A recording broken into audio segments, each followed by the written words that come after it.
अस्सलाम वालेकुम वरहमतुल्लाहि वबरकातुहू। मेरी दुआ है आप लोग सब खैरियत से होंगे, हमेशा खुश रहें, आबाद रहें अपने अपने घरों में।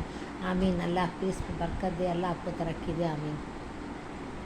आज मैं एक टोटका बता रही हूँ। बुखार की इतनी चारों तरफ से आ रही है, बहुत ज़्यादा। तो बहुत मैंने सोचा 2 गिलास पानी लें, 10 मुनक्के लें, उसके धो के बीज निकाल लें, उसके अंदर पकने के लिए रख दें। 1 अदरक का पीस साबुत डाल दें।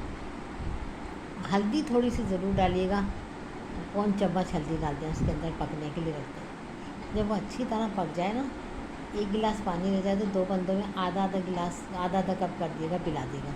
और छोटे बच्चे हों तो 2-2 चम्मच पिला दिएगा। इंशाल्लाह खांसी, बुखार ये सब ख़त्म हो जाएगा। नज़ला, आँख से आंसू निकलते हैं, ये भी ख़त्म हो जाएंगे। ऐसे एक प्याज लीजिएगा, पहले भी बताया मैंने कि उसको सेब की तरह काट लेगा।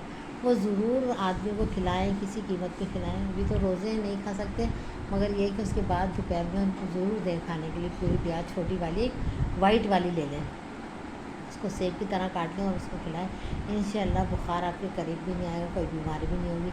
दुआओं में याद रखिएगा, अपना बहुत ख्याल रखिएगा। फिर मिलते हैं एक नए टोटके के साथ। अल्लाह हाफिज़। लाइक तो बनता है।